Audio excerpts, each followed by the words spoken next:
Welcome back to another video. Today we are doing outside lights. I'm currently standing on top of a ladder. I don't know why you can see that. And I'm just trying to prove whether or not this circuit here to this old monstrosity is live or not, which is clearly live. So let's go and try and isolate this circuit. Set up the little giants, and this is the current situation we've got. We've got a PIR light fed from up there, and then it just droops along to that. We're going to be fitting a new Collingwood 20 watt flood with PIR. The customer wants the option to be able to manually override the PIR and just manually switch it on and off, which Collingwood offers that if you flick the switch on and off very quickly, twice within 2 seconds. Popped to my local CEF this morning, picked up some conduit and some bits there. I've got all the adapters and stuff like that in my van. Obviously got 3-core cable, cheeky little hot chocolate, some hole saws, screws and plugs, SDS, impact, drill bit, and my velocity tool bag full of bit hand tools. Remove that up there, put a whisker box right at the very top, put some conduit down to a T-piece here, and then obviously come all the way down with some conduit across and then through that hole, like a manual low voltage one. So we're going to swap that for mains cable and a mains manual switch on the inside. So you'll have a bit of conduit here, and then box, an elbow, a T-piece there, and then it could go across with conduit to another little small whisker box. I call them coffin boxes, and then that will supply the outside light. So then what do you want me to do here? People say that's not a proper method of proving dead.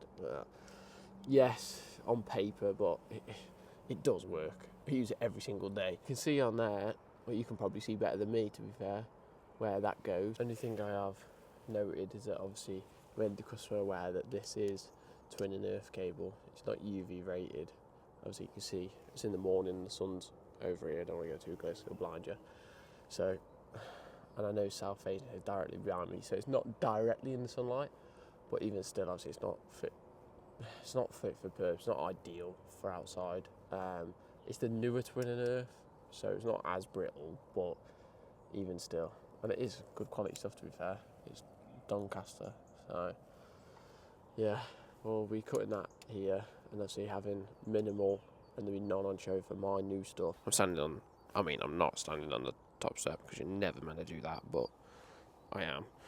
So I'm going to pull all these white tacks out of the wall, get rid of that cable, and then obviously cut that and get rid of that lot to start with, and get rid of that absolute monstrosity. The old one all ripped off. So what we had here is we had power going in, we had a transformer in here to make it lower voltage, which would send low voltage wire down to the switch on the inside, which would allow you to have it on, off, or on sensor.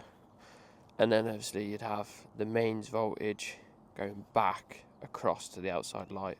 So it's just an old way of doing it. I don't think I've never installed one of these, and I rarely see them. So that's going in the bin. Cleaned up the whole wall, left this on to tie my new cable on to pull through. But I've cleaned up all the tacks out of it and up there. So obviously we've got a clean blank canvas to work from. Old, and then that's the new. Obviously it's a lot different. Old light fitting with their old bulbs inside, or lamps, whatever you want to call them, and then that monstrosity on the wall which sticks off 9 miles, and obviously it's all twin and earth, not good. Or we're going to have nice new conduit into a whisker box with a PIR, still with the functionality of manual override, and it being LED, cost efficient, nice and bright, and obviously more adjustment settings underneath here for the PIR sensor. And everything here is a lot more watertight.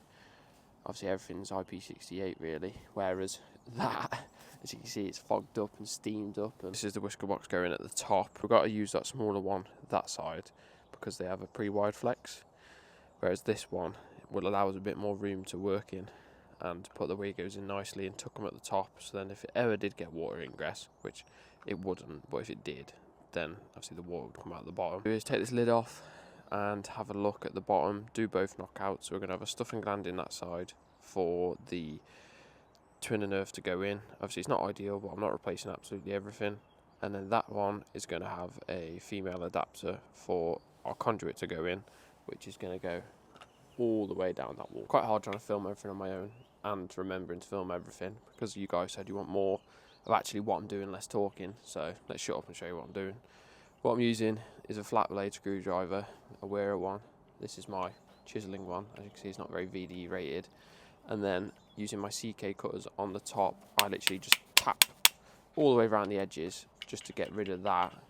And then that just leaves the threads on the inside to thread things into. They do advertise that you can just screw stuff and glands in, but you get to the end of the threads and it goes really hard, which no one likes life the hard way, so you may as well just whack it out and then just screw it in, and it goes in a lot easier. Just use the Milwaukee level, or as Heat Pump Guy / Little John on the Plumcast team has labelled it as Adam's level, to draw the pencil mark all the way up. Believe it or not, I have got 2 lasers in my van, but it's that bright today up there, I don't even think I'd see it. So I've just done the good old traditional pencil mark all the way down, ended it there, because obviously I'm going to have a sweeping bend here, so I don't want to see the pencil mark, and then obviously the black tubing will cover the rest of the pencil mark. I seriously need to start waffling, but I've used little level marksman, chalked in the back on the up there where I need it.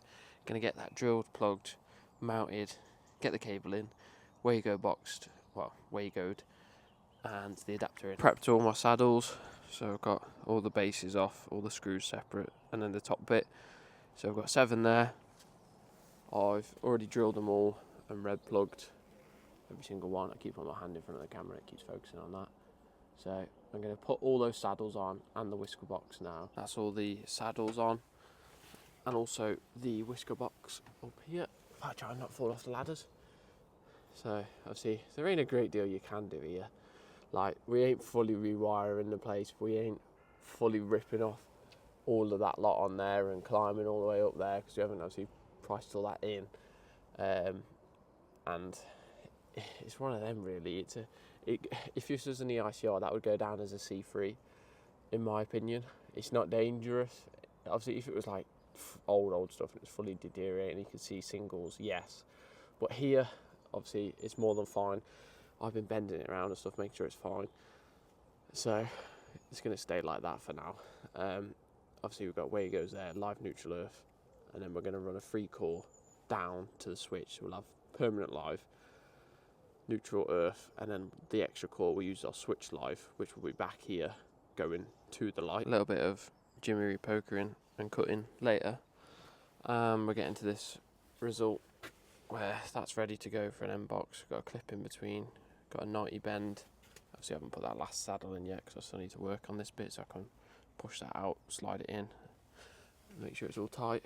But that bit up there is looking good, and as your own way goes up the top. Been on the inside of the property and removed this. This is what was on the inside wall, on the controller. Obviously it's just low voltage stuff, so it's just basically signalling to that old box for that to do either sensor or turn the light on. Put my drill bit through the hole, make sure it's nice and big enough for the 3-core to go through, get that fed through, get the conduit all finished, and then I'll start showing you some connecting up the light on the little whisker box. All on, sealed up, all clipped up, sealed up there as well. And then now all that's left is go inside and connect the inside new switch, and then put a bit of conduit across to where those blue raw plugs are, where the old light was. Obviously putting the new light in the exact same position, but putting a whisker box to the right of it, allowing the pre-wired flex to be Wagoed in there. Just had to pop the shop and maybe get a cheeky little McDonald's, but that caught me off guard. Started putting the conduit lid boxes on and realised it didn't come with any pins, because the ones that CF supply, they're good quality boxes and they've got good rubber seals, but they don't come with any pins as standard like the Screwfix ones do. So that caught me a bit off guard, and I needed another male adapter to go straight into the whisker box. And that's that all done. Conduit on there, conduit up, whisker box across, penny washed on the floodlight, nice little drip loop, clip back. Obviously it is a little bit of the shame about the twin and earth there, but there ain't a great deal I can do here.